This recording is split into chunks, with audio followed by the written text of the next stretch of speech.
Hey there, creatives. This is another episode from the Voices from the Expressive Therapy Summit series this week. Um, really excited to share this conversation with you that I had with Gestalt play therapist Dr. Renee Turner. And she's going to be presenting at the upcoming Atlantic City Summit, which is a merger of the Mid Atlantic Play Therapy Institute and the summit. Typically, that would have taken place in Arlington, Virginia, outside of DC. But for a variety of reasons, I say merged this year. And so it's going to be taking place in June in Atlantic City. And she's teaching all day on Friday, June 2nd. She's going to be doing a kind of keynote presentation on the magic of curiosity. And you'll hear her describe it in the conversation. It sounds like it's going to be a really engaging way to start the day. And then she's going to be teaching a 6-hour training, which is all about disenfranchised grief and using Gestalt methods, real bottom up approaches to processing grief. And I hope you enjoy this conversation. She's definitely a wealth of knowledge and is really excited to engage people in the process. And if you're interested in learning more about what she's going to be teaching about in detail, you can find that at the Expressive Therapy Summit website, www.expressivetherapysummit.com. And you'll learn more about what she's offering and then a whole host of other really, really talented professionals that are sharing their wisdom, knowledge, and engaging people in the experiential process of learning. Um, if you've never been to the summit before, if you identify as a creative arts therapist, I think it is hands down the best conference of its kind because it really focuses on the experiential piece of the work that we do. And so it's like a simultaneous experience. We're kind of nurturing and renourishing ourselves by engaging in these processes that we're normally facilitating for others while we're learning new ways of facilitating and engaging people in creative therapeutic processes. So, if that sounds like something that you're interested in and you need CEUs, I definitely recommend checking it out. Obviously, Atlantic City is next month. It's right around the corner, but there's other opportunities to learn too, in Chicago and LA, and even maybe something in Sedona sometime later in the summer. It's like a short retreat style um, event. So check those out. And without further ado, here's my conversation with Dr. Turner. The Creative Psychotherapist is the official podcast of the Creative Clinicians Corner, a practice-building resource for creative psychotherapists. TCP Podcast is the cast for creative, expressive, and experiential-focused psychotherapists curious to learn how to design, build, and scale a thriving private practice. Your host, Renee Lombardi, interviews successful therapists about the tools and strategies they have used to develop creative-focused practices. They also talk about the products, services, and side hustles they have developed using their knowledge and creativity to enhance their therapy practices, make a greater impact in their communities, and diversify their income streams. Welcome. Now here's your host, Renee Lombardi. So much for listening to the Creative Psychotherapist podcast. I'm your host, Renee Lombardi, and I'm very excited to welcome my next guest in this next edition of the Voices from the Expressive Therapy Summit special series. And today I'm speaking with Renee Turner, and she's an author and speaker specializing in treating children and adults with grief and childhood trauma. She is a licensed professional counselor supervisor and a registered play therapy supervisor. And her advanced training also includes EMDR, somatic experiencing, integral breath therapy, and various expressive therapy modalities. She's passionate about helping others navigate through grief and soul pain associated with disenfranchised grief and loss, complex trauma, and identity and spiritual issues. In her clinical work, Renee integrates existential, Gestalt, embodiment, and expressive therapies to create a dynamic and experiential form of therapy. She's co editor of the book Disenfranchised Grief, examining social, cultural, and relational impacts. Welcome, Renee. Thanks so much for being here. Thank you. I'm so happy to be here with you. It's an honor. So, let's start with what brought you to have the focus of your work be about grief and loss? Oh, gosh. Yeah, that's an easy one and complex at the same time. So I actually started out in hospice work Ah, of all the things. This is, 20 years ago. But my entire career has been informed by grief because my dad died at a pretty young age and it was a traumatic loss. And so, I mean, I was 7 at that time. mm, And just my world shaped around loss. And so sure. this was like what, 35 years ago or something like that. So a lot of changes have happened in the last 35 years with regards to accessibility of mental health, reduction of stigma in mental health. I mean, you just name it, right? There's been just such, and then like the possibility for play therapy. And so it's part of the reason why I pursued play therapy even early on, because I wanted to help children heal.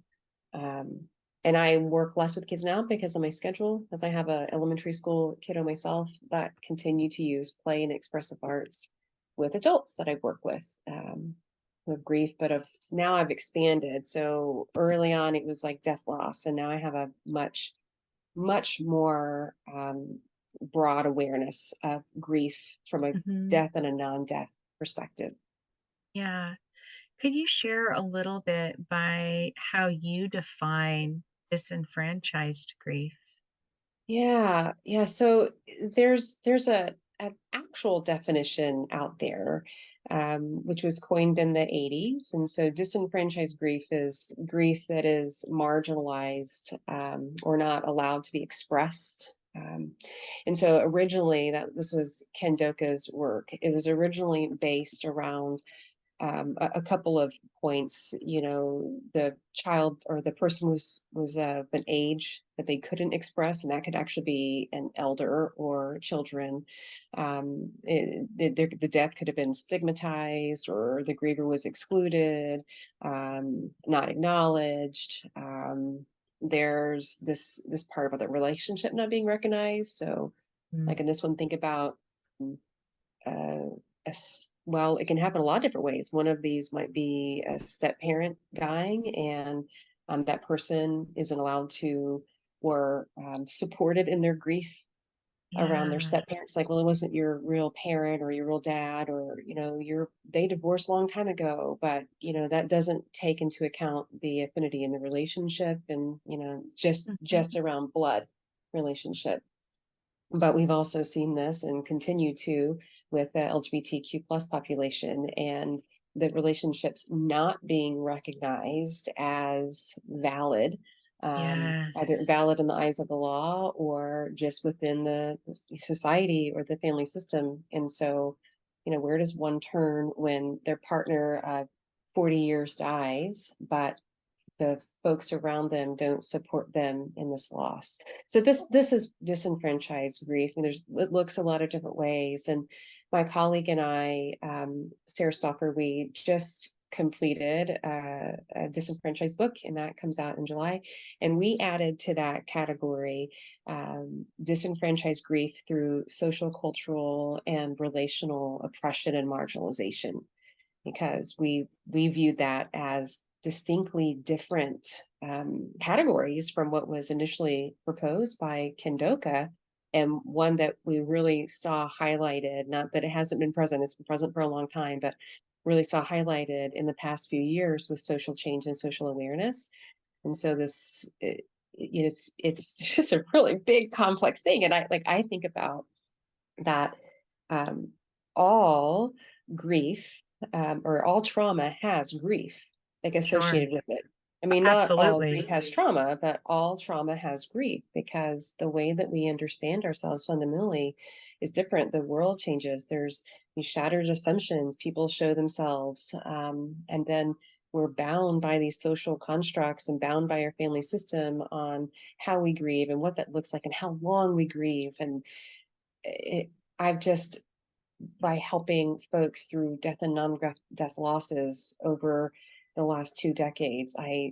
And having some of my own struggles with pregnancy loss and infertility and some other pieces that Oh, can connect to that. Like yes. grief Yes. just brings out the worst in folks. I mean, not in the griever, but in the system itself. It really highlights the lack of support. Um, Insensitivities. yeah, yeah, Right. Yeah, for sure.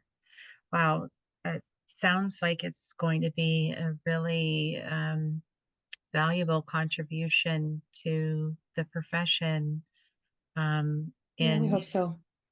helping helping us, the other professionals, um, recognize those things and be able to support our clients through that, Yeah. and helping them understand it. Because sometimes I think they're not necessarily aware of all that you just said.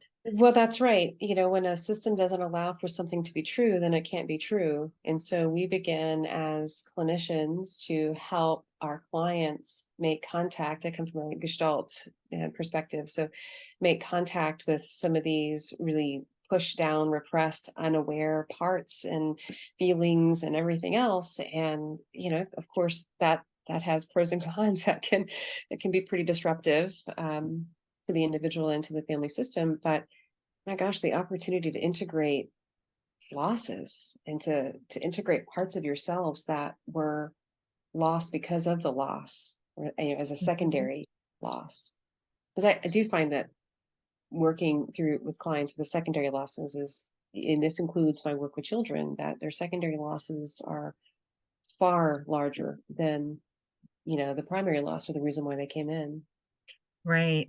I feel like that comes up a lot working with adults who had to grow up really quickly for Yeah, whatever reason during their childhood, and they weren't allowed to, they weren't permitted to really inhabit the child hmm, space, right? And right. then as they get older, it's interesting, right? Because there's like a little resistance around like, hey, That's let's right. let's play, let's experiment with this and like just have fun with it. Oh, that seems Well, even then, play is a privilege. And so play and fun can be perceived as a threat or a signal Mhm. of grooming, and this is, you can't Absolutely. always, play is not play, grief is not grief, and depending on, again, from the Gestalt world, the field conditions, what the field conditions support around play and what it supports around grief and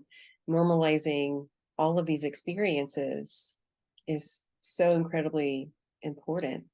And yeah, beyond this June teaching at the summit, I've taught for at the summit for now since 2020 is when I began teaching different summits. And the last 2 years, or maybe it's three, there were three, like I did, I just did the LA and then I did the New York in the fall. And I think I did it a third time, which we did grief in the inner child. And so it was all Yes. about this inner child wounding and bringing Mhm. up the grief from the past, allowing that here and now adult to support and parent that child Mhm. that did not receive and had countless needs unmet. Yeah. Really Yeah. powerful work. Yeah. Mhm. Yeah. That that certainly is a a huge, um, a huge secondary loss of having your childhood taken in some capacity. However, that manifests for people, obviously, different people, different situation. And it is such important work. And like you used the word integration earlier, of Hmm. really being able to reintegrate that. And um, it is important. Yeah. That integration process, I think that people are always surprised, clients and probably clinicians too, for those who maybe you're trained in a different way, but that integration time, takes time, a lot of corrective experiences, and I don't work from a cognitive perspective. I've never worked from a cognitive, and um, I don't have anything particularly wrong. I don't view cognitive, but in a silo, it's not enough.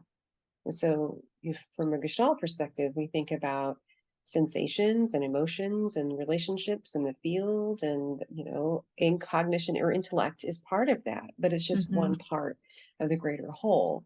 And Hmm. so, my perspective is when we apply cognitive type work to disenfranchised grief, that feels more marginalizing, at least the way I've seen it applied. I'm sure there's always examples of someone who can do that really, really well. Um, I just, in my observation, my personal observations. Sure.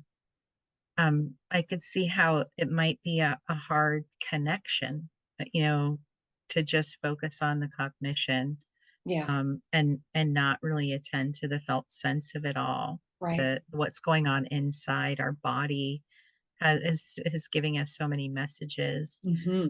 um, and oftentimes, because of that disenfranchisement, we're taught not to trust those That's right. messages. That's right. Yeah. And then we have a society full of folks who doubt themselves and have become disembodied, and they can't discern and they can't connect, because these early cues, attachment has a great deal to do with grief and how we grieve and ruptures in that attachment. So, just like trauma is often less about the event, but how we are held by our community after the event. Yeah. And, grief is a pretty similar thing. So, what we have, like we think about compounded trauma, but we have compounded grief also.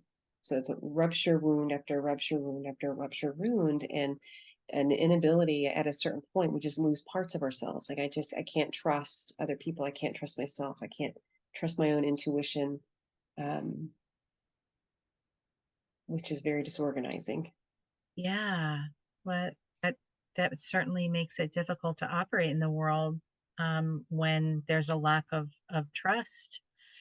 Yeah. That opens us up to a lot of worry and fear and anxiety about decisions that we're making, or the actions that we're taking, or the presence of another and what they may or may not do. And um, yeah, it makes it a very uncomfortable place to be.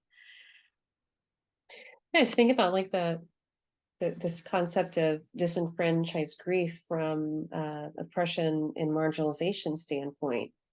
If what we think about is grieving well, and you can't see me, but air quotes around this grieving well, right? Um, what goes along with that is being able to tune into safety and orient towards safety. But if the only orienting is around threats of safety, and that's all that's perceived, then the nervous system can't relax, Hmm. and it can't do its work to regulate and to heal. But that's, again, pulling in this idea of disenfranchised grief being impacted by marginalization and oppression. Hmm. If we really consider that, then it's not much of a leap to identify that grieving well, again, air quotes around that, um, is a privilege. Right. It's a real privilege. And not all cultural groups, not all family systems, not all individuals are equal. They don't all show up equal in their Right. ability to grieve well and in their systems ability to support that grief, whether Yeah. that be death grief or non-death losses. I mean, that's even harder in non-death losses because it's not tangible for some Right. folks, or it's minimized. Mhm. Yeah, I think too, like even in our work with clients as they're as they are integrating and doing their own healing work, and they're in that process of redefining their identity in many Mhm. ways. There's also that loss of the former self of, Yeah, well, if I'm not this way, then who am I? And am I able to really operate in the world in right. this new form? Yeah, because this disenfranchised grief is I'm not that and I can't be this, and you don't allow me to be that, and the others don't allow for that. I mean, we just, compare it to the way that individuals in a family system adopt roles. That Hmm. role's already taken. So I've got to find some other way to be, or I've got to find some other so that I can get my needs met. And unfortunately, oftentimes that's just pushing down of that grief. I worked after I worked at this bereavement place and hospice place. I worked in residential treatment. I had the glorious. I wouldn't trade it. I learned a lot in that year and a half. But I worked there, and of course, my my clinical lens, my life lens has always been informed by grief. So when I say I'm a grief therapist, I don't apply just like, "Ooh, I do grief work." I mean, I view everything through a lens of grief. So grief Yeah. first and then the other things, just like an attachment person views everything through the lens of attachment. Now, certainly there's some strong correlation between attachment and grief, but I see grief and I'm looking for all of these markers and indicators around the field. What is grief? What is not spoken? What is not seen? What is unexpressed? And when I worked at the residential, it's like, that's all it was. Just Yeah. piles and piles and piles and piles of unresolved grief, disenfranchised grief. And as you can imagine, marginalized populations were a higher percentage of the residents, Of course. marginalized and minoritized populations. Yeah, I was just talking with another therapist, Lauren Leone, and she's a really strong in social activism and advocacy Mhm. and doing work to change um, the systems that are, we're in some ways contributing, our the systems that we operate in the mental health Yeah. field are some in some ways contributing. Um and so we were talking about that topic specifically, how there is uh, in the way that we talk about school to prison pipeline, there's there's that same quality Yeah. in many of our treatment centers too. Yep. Yeah. Yeah. The treatment centers for children, like residential, and then moving all the way to substance abuse facilities. I mean, it's across the board. And Hmm. my my experience has been that social workers get this more than anyone because they think about systems in a different way than a marriage and family therapist thinks about systems. And what social workers get more than any other, like, I guess, uh, type of clinician, is that grief is political. Hmm. Grief is political. And I'm not, and now there's a distinction between we can grieve around policies, right? We can grieve around, we all live the past few years. And so, wherever you happen to be on that spectrum, but grief is political because it's dictated by policies. It's dictated by things that most individuals have zero control over. And then all of Yeah. this weaves together. I mean, how do you pull it all out? Well, it's part of the overall system. So this Hmm. idea of needing social justice for grief is essential. Hmm. Yeah, I agree. And like you're saying, the systems were designed, I think, by in certain Uh-huh. ways, from that perspective of racism and other other forms of bigotry and Yeah. oppression. And unfortunately, uh, a lot of them are still in practice and play. And as clinicians, and part of what our responsibility is to work towards addressing them, speaking out about it, making change. Because those barriers are contributing to the reason why our clients are struggling in the first place. If we can eliminate the barrier, right, then all of a sudden, wow, that person isn't suffering in the same way. Yeah. Yeah. And it just connecting to that, I just have this physical sense of my heart being really heavy, just the awareness of that, the hill that is to climb. Yeah. Yes, I'm like taking a deep breath. I Hmm. feel like it's a really it's there's a lot going on in my state where I live in Florida, a lot of, politics that are laws that are coming down, from Yeah.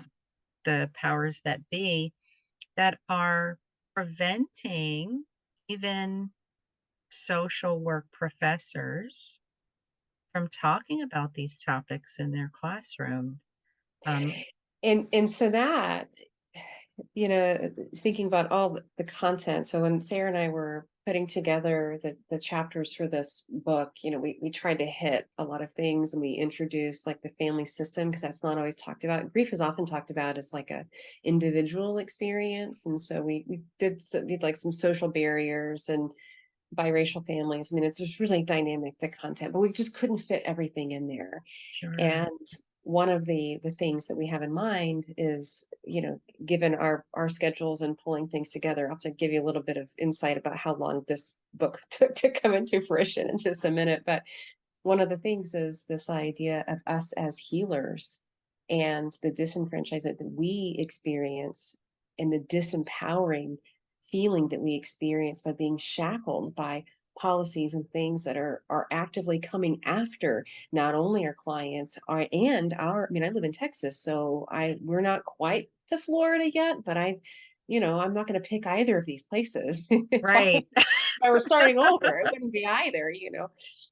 But the disempowered feeling and the grief that I mean, I've struggled, and I know many of my colleagues have struggled over the past few years, at this disillusionment on showing up, continuing to show up and let that light shine brightly for others, but retaining enough for us too. And then feeling like I've been climbing up the same spot on the hill.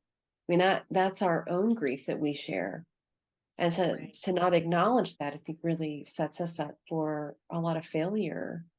And we're just about clinicians, but I mean, this can be healthcare, chaplains. I mean, there's any teachers, there's any range of helping professions that go into this and Absolutely. are underappreciated and abused in some cases.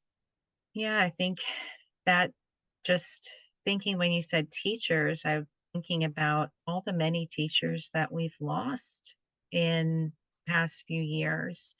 Not because they're not passionate about educating, and working with kids, but because they didn't feel resourced enough. They didn't Yeah, feel supported enough within the system to be effective. And they felt like they're doing more harm than good, or like you're saying, that they're feeling abused by the system and they're leaving. And so there's all these shortages, which again, if we were to look at, well, how does that impact mental health of our children? there it is. Right. You Right. You, know, you cannot separate these things. mhm, yeah, And you mentioned teachers, but I mean, I would be lying to you if I said that I haven't fantasized about leaving the field and what would I do? And I've been doing this for a long time. I mean, this has mhm, been my chosen profession outside of side hustle jobs and waiting tables in retail, and selling kayaks. I sold kayaks and fly fishing gear. That's not a career, but this is my chosen career. And I think to myself, I was just on a call with a really good friend earlier this week, and she's older than me. She's in her 60s, and I was thinking, I am, 40, whatever. I've got 20 more years. Do I want to spend it doing this? And of course, I come back to, yeah, there's more work that can be done. Mhm. And then there's another part of me, this Gestalt parts work. There's another part of me that's like, yeah, but this is heavy too. Mhm. Mhm. But it's just it has to be done in balance. And when I catch myself fantasizing, I think, all right, what do I need to adjust? Mhm. Either my schedule, my expectations, something. Right. Yeah, I have that part too. I do. Like, I'll I, be a barista. I mean, right, I fantasize about going to culinary school oh and, yeah, like, that's a good having one a too. food truck. Yeah. Oh yeah, I like that one. Yeah, I might take that. Though as an expressive arts therapist and just a ADHDer, I'm not good at following directions. So I can't bake because that there's Sure, precision in baking. I can cook, I but can cook. I can cook. that's Let's get like creative. a taco truck and we'll be set. Yes. Don't expect to eat the same thing twice, though. That drives No, my no, husband no, nuts. no. This is the May 5th menu. It's not a Monday or Friday menu. It's what I made today in this way. Mhm, Yeah. mhm. I have this Yeah. really great client and she's so funny. She says she's an associate, and so she'll say, well, whatever you want to do today. You don't have to have a plan today. And I thought, oh, that's really sweet that you think I have a plan. I haven't had a plan in a long time. That feels so affirming to hear somebody else say that, um, you know, plans, can sometimes interfere with what the client needs to Oh do. yeah. Yeah. Um, Way to show up with an agenda. mhm, mhm. Yeah. So what kind of, expressive techniques, interventions, experientials, do you interweave in your work and attending to these different parts and the grief itself? Well, I'll tell you, it's a broad menu. And so it depends on the age, it depends on so many variables. With children, I use Gestalt play therapy. We Mm, can talk more about, what that looks like briefly in a minute. With adolescents and adults, I use a lot more imagery and embodiment. I use a lot of movement.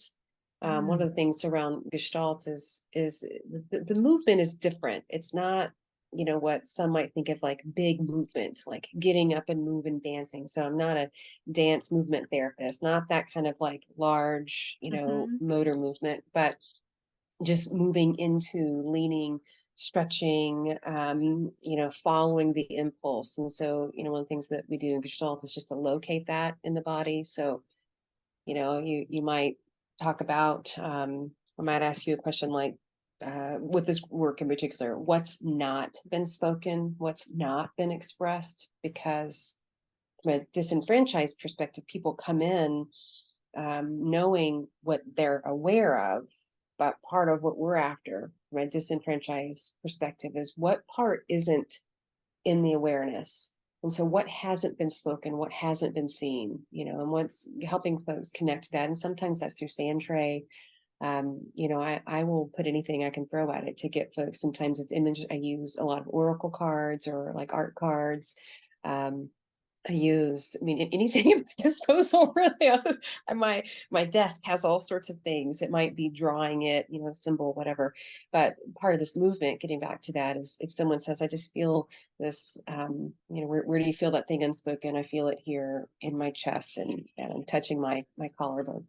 And so then I might ask them to just describe how it feels, right? And Mm. helping folks get sensation language is really important. So, but people don't know that. Again, we're talking about something that is not even that I've not even made connection to, and then I probably don't even have this expressive language, and so Mhm. bringing that together. So I do what I call, like, I'll read the menu to clients, like, is it tight? Is it squishy? Is it broad? Is it heavy? Whatever. And then Sure. have them, can you move with that? And so if that had weight, show me how heavy it would be, anything to bring some kinesthetic or some more like physical awareness to that. And then slowly, because I work from the bottom up, I Mhm. will work top down. And I do that a lot during stabilization. So when folks get um, outside of their window of tolerance, then of course top down is really great just to bring folks, back Mhm. in. But anyway, using the expressive arts for that is really useful because it brings these parts, and then we get some tangible pieces. So what's the figure for that? What's the color for that? What's the sound for that? What's the movement for that? And all of that works together. And that's why I really love Gestalt work, because it's integrative and it Mhm. brings all of these in rather than it being just parts work. Nothing against IFS, but that's just parts work, or just cognition. It's just cognition, or just this. It's a much broader approach. And I get that that can feel a bit more overwhelming because there's less structure, and new therapists want structure. They want to know, like, Mm. what's step A, and then, well, hold on, before you tell me step B, I also want to know what step X is down the line so that I can Right. prepare from B to X. And I hope that through combination of personal work and consultation and experience and advanced training, that people just learn just to be. And Mm. when people learn how to be, then people can do Gestalt really well.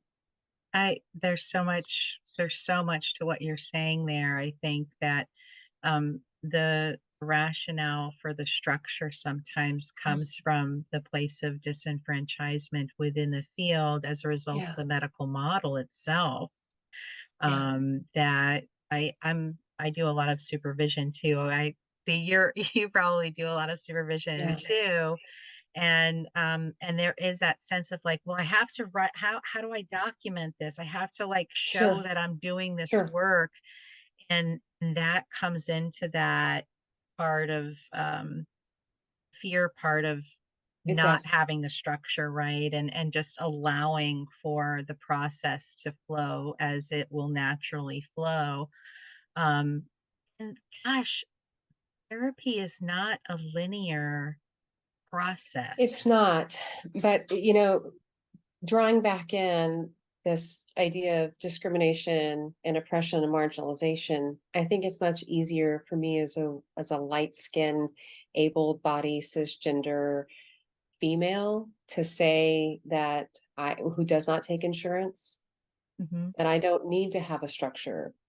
There is going to be, and it's not earned, there's going to be some inherent trust that I don't have to show and exhibit what I'm doing. I don't have to prove to clients what I'm doing. I Hmm. don't I don't have that to prove within myself either. And I think that, I can sit and talk about that all day. And I have to connect to, I've got some privilege that Hmm. shows up in my ability to not have a protocol and to not need a protocol. I do not like testifying, but I am confident that I can sit there with all of my levels of privilege, even though I have plenty of, I'm more than my share of trauma in the background. I have a lot of outward Hmm. privilege. I'm not going to be questioned in the same way. That's true. Yeah, no, that is true. um and I feel like part of that is to change that.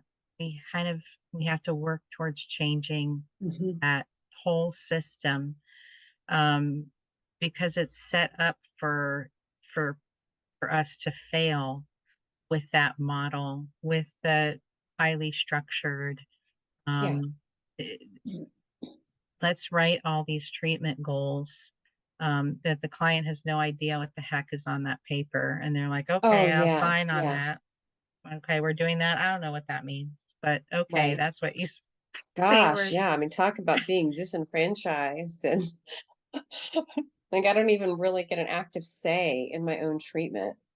Mm, And that's the thing with kids, and it's the reason why even though, yeah. working with children, I don't know if you work with kids, but working with kids is harder. It costs more. Like there's nothing about it that is easier or more financially rewarding. Like nothing, but it's really important because, they're voluntold to come to therapy. A 5-year-old doesn't drive themselves to therapy, right? And so they're already in a power under in a very disenfranchised experience. And so we've got to work hard, like double time, right? We've got to work hard to neutralize that. And that, depending on their background and their history, may not be able to. And for good reason. And I don't think that people should just like, oh, just, drop all that shit and trust me. No, no, no. No, no, you keep that because that's your survival. And I know that you're not going to trust me. And I can tolerate that. Yeah, absolutely. I I can absolutely tolerate a client or anybody. Like, you're I not everybody is for everybody, and that's okay. Mhm. I think it's important if we're able to name it. Yeah. So at least we're making some contact with it and being curious about it. Curiosity is such a valuable tool for us because it's not judgment, it's just curiosity, it's just noticing. Mhm. Yeah. Wanting to know a little bit more, wanting to understand it a little bit more. Hmm. Yeah. Yeah. So, how do these topics relate to what you're going to be teaching people Oh, at yeah. your sessions at the upcoming Hey. Atlantic City Expressive Therapy Summit? Because we've kind of talked a lot about a lot of different things, and um, I can just tell your sessions are going to be jam packed with valuable tools for people to take with them and implement in their practice. It's going to be a lot of fun. So, funny thing about Atlantic City in particular is was supposed to be there in 2021.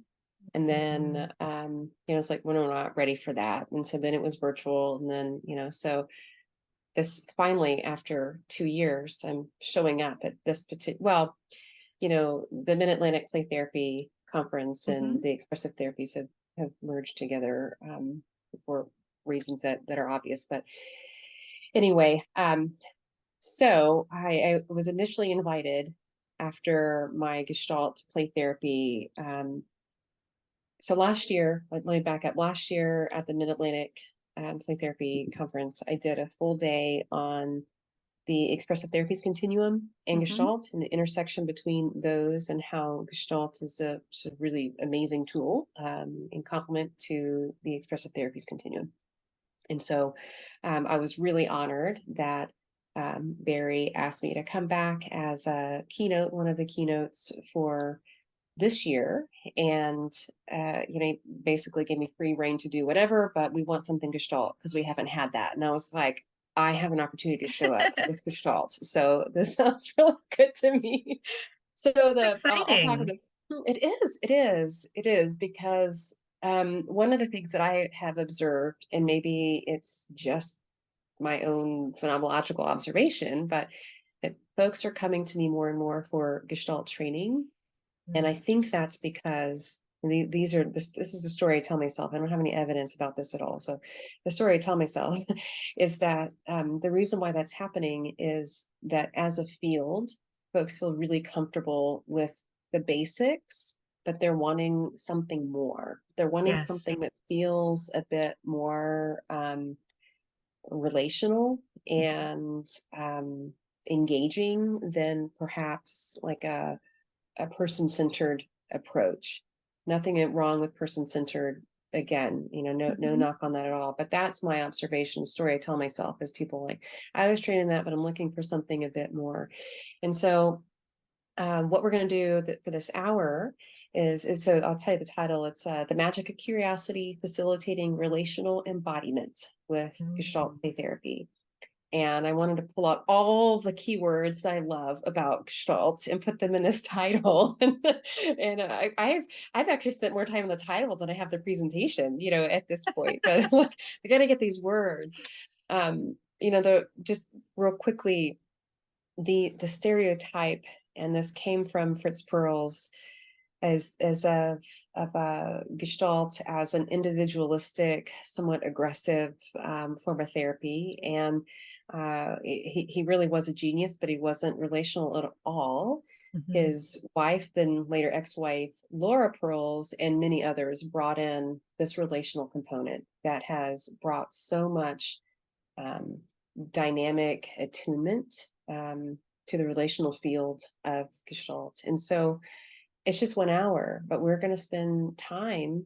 Um, some folks are going to be really uncomfortable. I know that. That's the way that things always go in my my workshops. So it doesn't bother me. Again, I don't feel responsible for that. I think that's people's growth edge. But we're going to Mhm. spend time embodying and connecting, and doing some deep eye contact and breathing together and getting a sense of what it likes to really be attuned in a relational way. Mm. Because one of the things that's different about Gestalt, and this is both sessions that I'm teaching at the summit are Gestalt focused, is there's this I thou that's very different than is applied in other humanistic theories.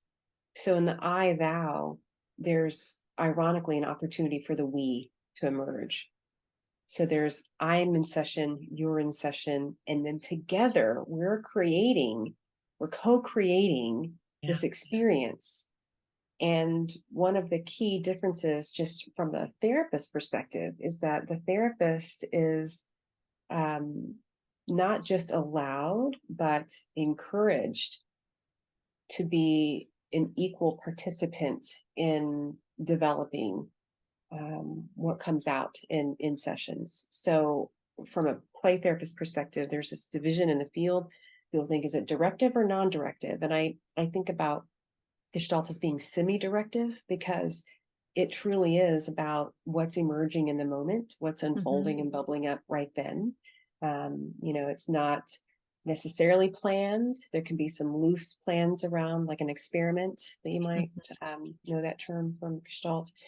But even then, it's very loose. It's Yeah. around following the client's energy and following that energy. So that's what we're going to play with in that first hour. Is we're just going to play with energy, and we'll see how folks feel about me afterwards. But that's the whole point. The whole point of the hour is just to cultivate relational embodiment. And if we can do that, then we learn the central tenets of contact. We learn what being in deep in this I thou relationship looks like, feels like.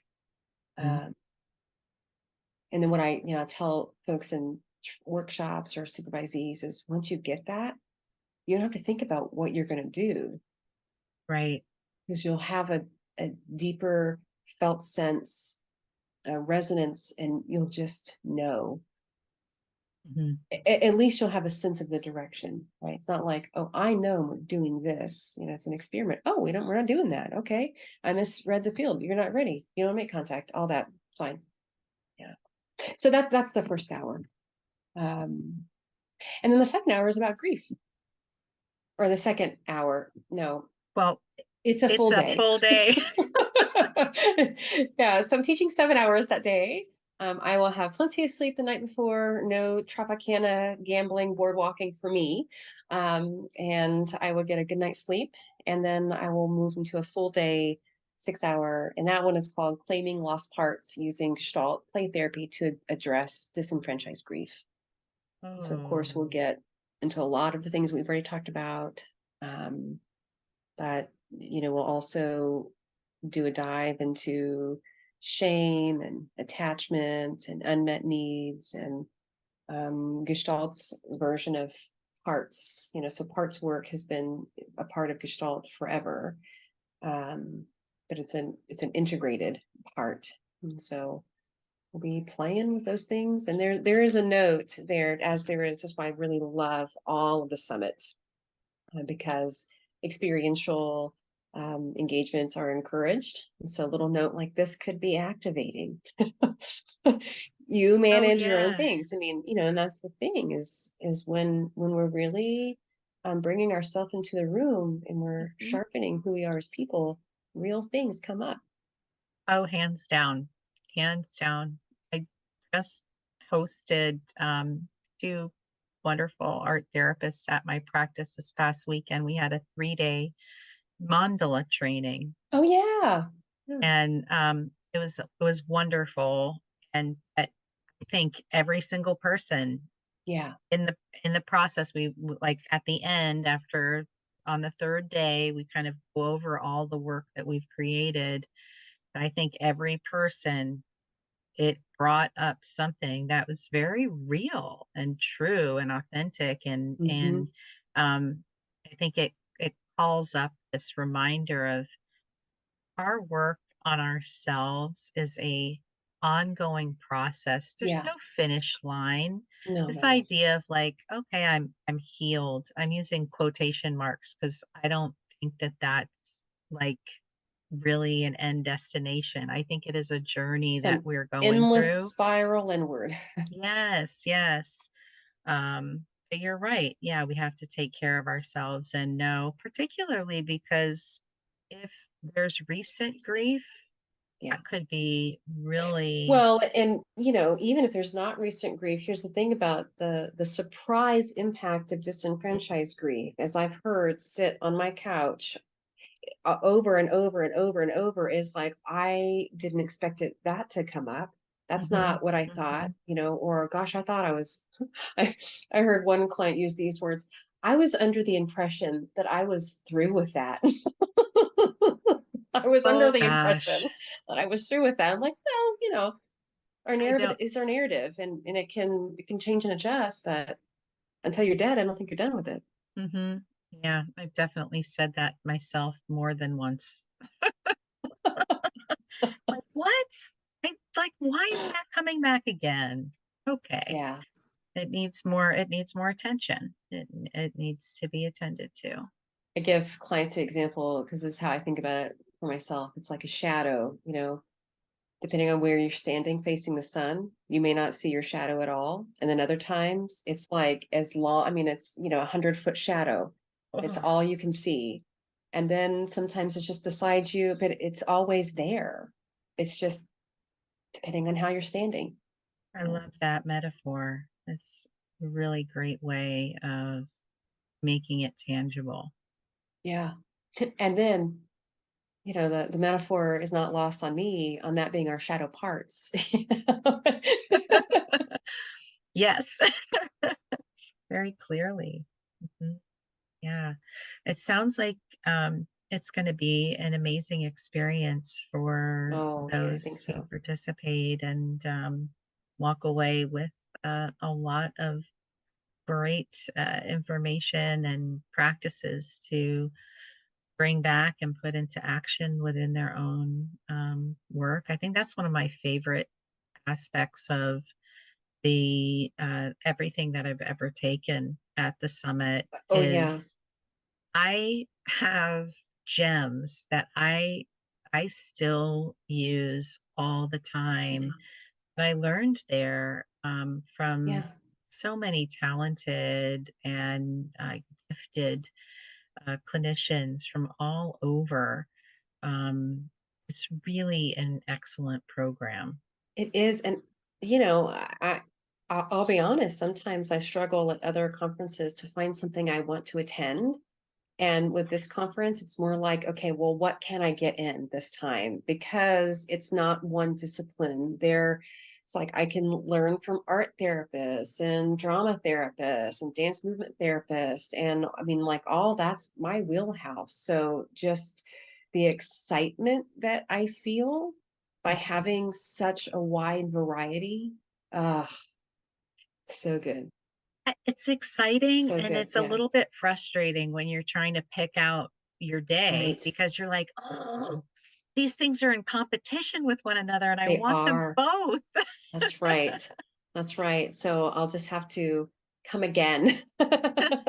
Yes, and there's plenty of opportunities, right? Especially as the event seems to be growing and changing its directionality, where it originally started in New York and Yeah. was And now there, Chicago. right? Yes. Yeah, and they did a Sedona event Uh-huh. last summer. I think they're doing another one this summer, Yeah, I think so. I think right? so. So, Sedona, LA, Chicago, Mid-Atlantic Play Therapy event, which in Arlington, Virginia, I Last think. year it was in Arlington, yeah, but it's an Atlantic City this time. Yeah. Ah, So it's like okay. a combined event, Okay, excellent. which is Um, exciting because last time it was really, so when it was just the Mid-Atlantic, it was just that. But then now that it's combined together, it's like, oh my gosh, what do I pick? What do I pick? What do I it's pick? going to be really good. Yeah, Really good. seriously, if anybody hasn't, like, check it out. I went my first time and I thought, oh, wow, You're like, these are my people. Okay, like the content is one thing, but like these are my people. I don't have to have protocols to walk in here. It doesn't matter. There's not like a hidden dress code or something like that. Yeah. no, As an ADHD or, I'm like, I just don't want to track all these things. And I have so little capacity to deal with some of that. Anyway, they're my people. as an You're art my people. Yeah. as an art therapist, I I'm not a play therapist because I didn't complete all the continuing education within the time frame, but I did do a lot of that and I did do my supervision, but there was too much stuff going on and I said, forget it. It's fine. I don't need more letters after my name. It's all good. That's how I feel. I'm on the That's how I feel. floor. I'm on the Yeah. floor with kids. I, Yeah. I can't keep anything nice. It gets paint gets on my clothes, like oil pastels get on my clothes. Stuff gets ruined. So why am But I that's going a to, good day. Yeah. yeah, but why am I going to look like I should be in politics when what I'm really doing is, getting my hands Grassroots work dirty. anyway. I'm wearing jeans and a t-shirt, or at least like t-shirt as blouse kind of. And you know what else is so fun about working with kids? I never, ever wear my shoes with kids. I just take my shoes right off. And sometimes kids do. Usually they do. It's like, oh, you can take your shoes off in here? Yeah. Even with those stinky things. Bring it on, buddy. Like, be free. And I don't ever take my shoes off with adult clients, like I'm following the social rules and stuff. So It's freeing. true. Very That's freeing. so true. Yeah. Well, I will put the links to the summit sessions Hmm. for your trainings in our show notes. But if you're listening and you're like, I'll just go to the website and find it, go to www.expressivetherapysummit.com. You'll be able to click on, um, I think it might be in person summits. There's a couple tabs, it's not the virtual tab.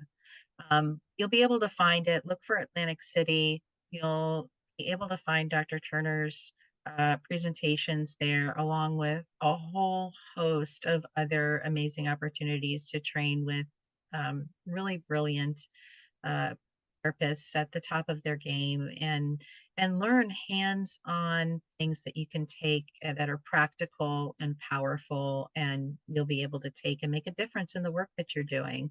Yeah, And actually probably it'll be good for your self-care too, let's be honest. that's right. Yeah, the um, the personal integration. yeah, if people wanted to learn more about your work specifically, where can they find you? Yeah, so I have a website, Dr. Renee Dr. Renee Turner.com, and there I really just I have my current trainings, my live in-person trainings, which currently I'm all doing in San Antonio, Texas, and then I also have a on-demand platform, which Oh, has a combination of play therapy and Gestalt workshops. And they currently offer APT credit for all of those. It's the only provider in Texas, which is like what? the Lone Star State. They're not, there's no CE providers or anything. So currently I do that. I may at some point do an NBCC, but I'm not totally sold on that either. I don't like organizations and hoops that I have to jump through. Um, It's a and then lot the of work. book comes out on July 25th, 2023. And so you can find that at Rutledge or Amazon. I will also have a link on my website so that you can get it there, or at least I'll point you in the direction of that. And then you can also email me at drreneeturner@gmail.com, and we can do supervision or consultation if you have it. In the spring, I'm launching my first full cohort. It will be the second time I've done it, but my first full cohort of a Gestalt immersion program that I'm doing. And so that's going Ooh. to include not for APT credit consultation, but deep consultation in small groups, a couple books that you read along with it. And then, it's a really nice intimate format, and that'll last 6 months. And so we'll do an intensive work for 6 months, and they'll really help folks get steeped into Gestalt theory if that's what they're looking for. Even if they're not working with kids, I think that it's Hmm. beneficial if folks are working from an expressive Right, lane. So even if right. you're not a play therapist, if you're an art therapist but you're looking to integrate in, um, I think that's just about it. Oh, that sounds Mhm. fabulous. And I'll put all the links, including the link to your book, in the show notes. And yeah, I am grateful for you taking the Oh, time of your thank busy you. schedule today to talk to me and share about how you're making a difference in the lives of very many people, And you as clients and well. beyond. This is a labor of love for sure. It And is. it is. Oh, it is. I am no stranger to service work, and we all appreciate you. So thank you for what you do and your contributions. Thank you. I appreciate that. I hope you enjoyed this conversation in the Voices from the Expressive Therapy Summit special series for 2023. Um, I really felt Dr. Turner's passion for her work and the power that exists within the process, and her commitment to engaging people in the process, which I think is really wonderful. And there were a couple of things that really stood out to me that I just thought, wow, that's really, really powerful. And there was a part in the conversation where she was talking about the I thou relationship, and the emergence of the we, that this process that we're engaging in as therapists is really a co-creative space. And I that's just something that really resonated with me and really stood out, and I appreciated her sharing that.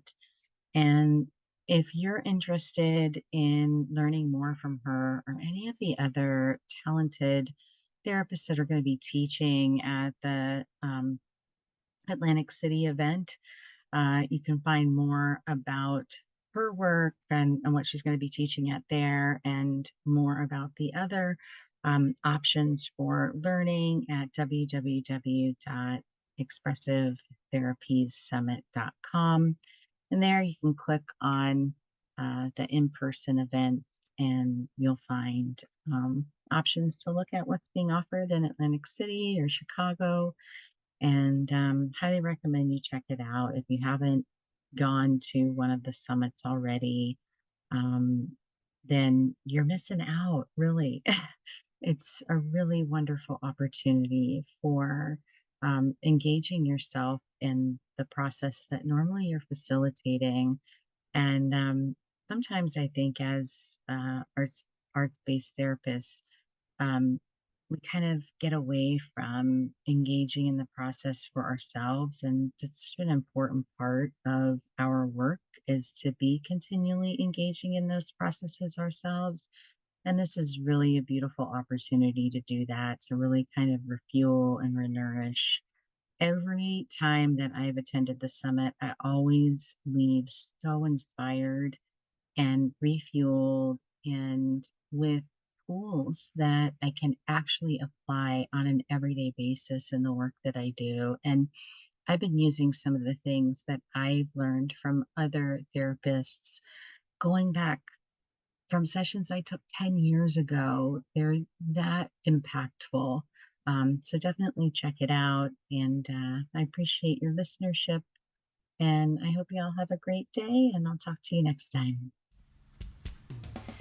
Thanks for listening to this episode of The Creative Psychotherapist. If you like what you heard, please rate, review, and subscribe wherever you listen to your favorite podcasts. For show notes, downloads, and additional resources, head over to the website at www.creativeclinicianscorner.com.